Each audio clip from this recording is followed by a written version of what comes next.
साल 2021 में करप्ट तरीन शख्स कौन था? 1167 लोगों में से ये 5 लोग हैं जो इस पैनल के मुताबिक करप्ट तरीन है। नेपोटिज्म इनकी इस रजीम के अंदर उरूज पर रहा है।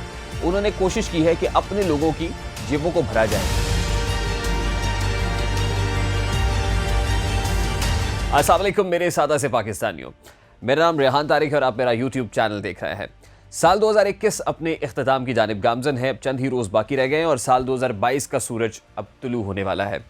जैसे जैसे 2021 अपने इख्तिताम की जानिब गामजन है, हम कोशिश करेंगे कि हम इस साल का रीकैप आपके सामने लेकर आएँ और इस साल की कोई एक इंटरेस्टिंग दिलचस्प स्टोरी आपके साथ शेयर करें।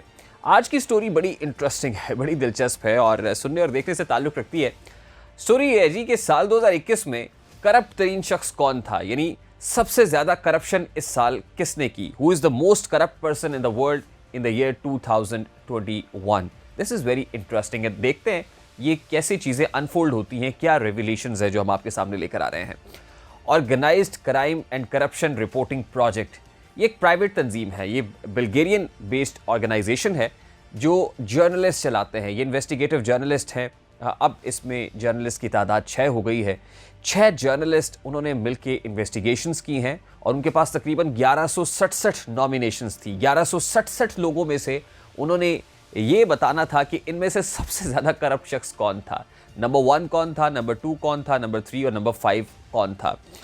यूनानिमसली इस पैनल ने जो 6 सहाफ़ियों पर मुश्तमिल था, इन्वेस्टिगेटिव जर्नलिस्ट पर मुश्तमिल था और ये बल्गेरियन बेस्ड एक ऑर्गेनाइजेशन है। जैसा कि मैंने आपको बताया 2003 में ये कायम हुई थी और इंटरेस्टिंगली इनकी इन फाइंडिंग्स में ये बात भी सामने आई है कि ऑलमोस्ट ओवर अ डेकेड, 10 सालों में यूनानिमसली किसी एक शख्स पर इत्तफाक हुआ है पैनलिस्ट का कि ये साल का करप्ट तरीन शख्स था। हो सकता है ना कि कहीं पर डिसेंटिंग नोट हो, कोई स्प्लिट डिसीजन हो, लेकिन यूनानिमसली 6 जर्नलिस्ट के पैनल ने एक शख्स पर इत्तफाक किया है कि यह साल का करप्ट तरीन शख्स था।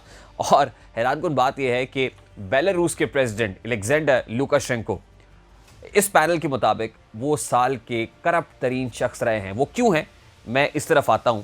लेकिन नंबर 2 इन कैटेगरी में कौन है? नंबर 2 जिनको कैटेगराइज किया है इन्होंने अपनी फहरिस्त के अंदर, वो साबिक अफगान सदर अशरफ गनी है, प्रेसिडेंट अशरफ गनी, कि वो दूसरे नंबर पर करप्ट तरीन शख्स रहे हैं। नंबर 3 कौन है? नंबर 3 पे है जी सीरियन प्रेसिडेंट डिक्टेटर बशारुल असद साहब। बशारुल असद साहब इस पैनल की नज़र में तीसरे नंबर पर करप्ट तरीन शख्स हैं। चौथे नंबर पर टर्किश प्रेसिडेंट रजब तैयब एर्दोगान साहब करप्ट तरीन शख्स पाए गए हैं। वो क्यों हैं, जैसा कि मैंने आपको बताया कि मैं इस पर बाद में आता हूँ। और 5वें नंबर पर ऑस्ट्रियन चांसलर सेबेस्टियन कर्ज, इनका नाम शामिल किया गया है। तो इस तरह ये 5 लोग हैं जो organised crime and corruption reporting project 2021 के मुताबिक करप्ट तरीन लोग हैं। 1167 लोगों में से ये 5 लोग हैं जो इस पैनल के मुताबिक करप्ट तरीन है। अब आते हैं जनाब कि ये करप्ट तरीन क्यों है। जैसा कि मैंने आपको बताया कि जो बेलारूस के प्रेसिडेंट है अलेक्जेंडर लुकाशेंको, वो इस फहरिस्त में टॉप ऑफ द लिस्ट हैं और यूनानिमसली इस पैनल ने उनको करप्ट तरीन शख्स करार दिया है।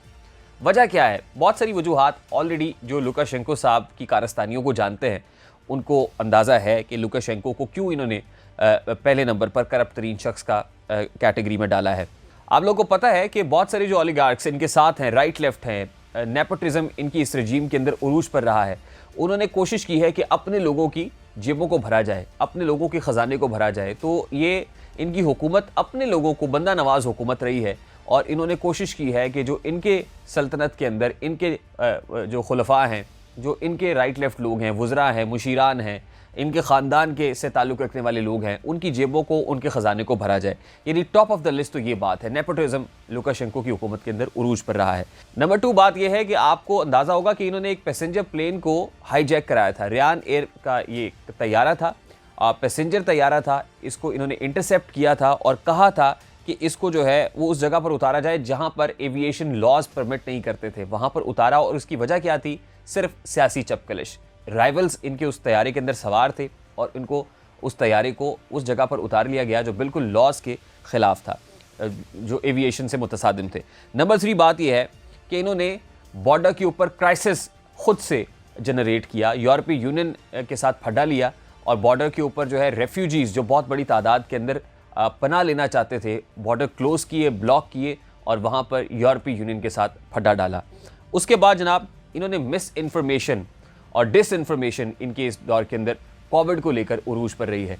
बेलारूस के प्रेसिडेंट से मुतालिक बहुत सारे ऐसे स्टेटमेंट्स आते रहे हैं, इन्होंने मज़ाक किया, तंज़ो मज़ा उरूज पर था, बहुत सारी मिस इन्फॉर्मेशन फैलाई, डिसइंफॉर्मेशन फैलाई, जिसकी वजह से बड़ा नुकसान हुआ।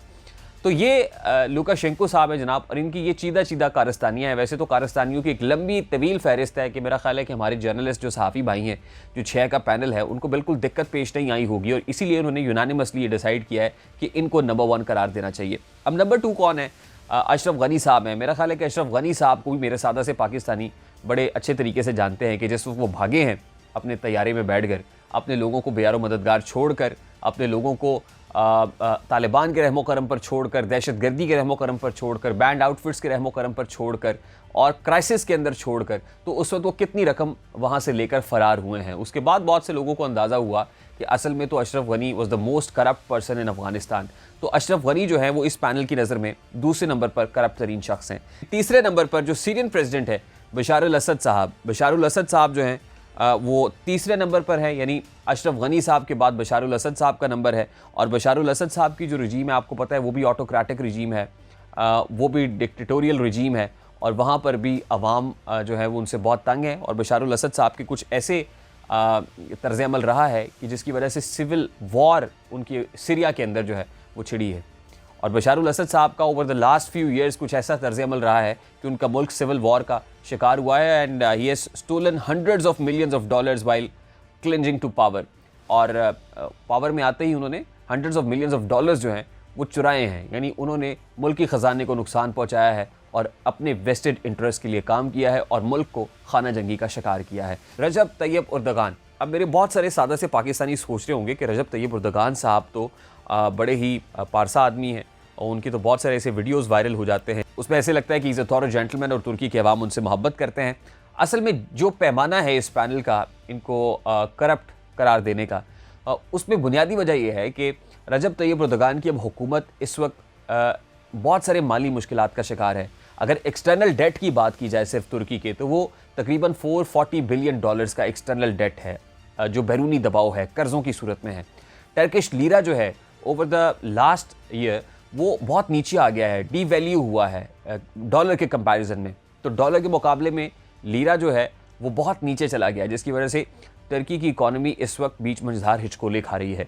फिर जो टर्किश प्रेसिडेंट रजब तैयब उर्दगान साहब हैं, उनकी अपनी रेटिंग जो है, जो पब्लिक में सर्वे हुआ और ये देखा गया कि वो कितने मकबूल हैं अवाम में, तो पता चला कि वो उनको 44 नंबर दिया गया है, जो 10 पॉइंट्स उन्होंने लूज़ किए हैं लास्ट ईयर के कंपैरिजन में। यानी लास्ट ईयर जो है उनकी रेटिंग 10 दर्जे बेहतर थी, इस साल उनकी रेटिंग 10 दर्जे नीचे आई है। एक्सटर्नल डेट बहुत ज़्यादा है, प्रेशर बहुत ज़्यादा है, इकोनॉमिक क्राइसिस बहुत ज़्यादा है, पब्लिक जो है वो उसके अंदर एक हेट का सेंटिमेंट पाया जाता है रजब तैयब उर्दगान साहब को लेकर।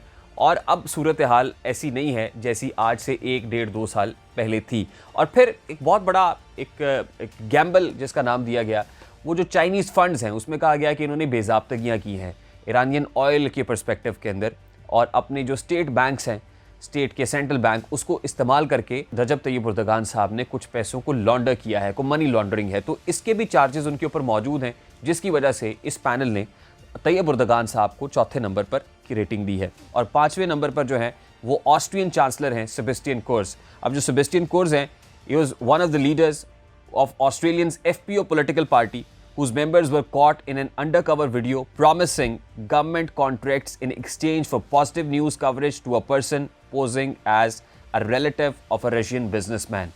यानी उन्होंने जो प्राइवेट मीडिया हाउसेज हैं, चैनल्स हैं, उनके ऊपर बहुत सारे पैसे इन्वेस्ट किए, और सिर्फ इसलिए इन्वेस्ट किए कि वो ये परसेप्शन डेवलप करें एक बिजनेसमैन जिसको वो जो है वो मफाद देना चाहते थे। तो उनको उसका परसेप्शन जो है वो बेहतर बनाने के लिए इन्होंने काम किया, और बहुत सारी जो स्टेट मनी थी वो इस कैंपेन के अंदर झोंक दी। इसकी बिना पर ये जो 6 इन्वेस्टिगेटिव जर्नलिस्ट का पैनल है, उन्होंने ये डिसाइड किया कि ये 5 लोग, they are the most corrupt people in the world in the year 2021।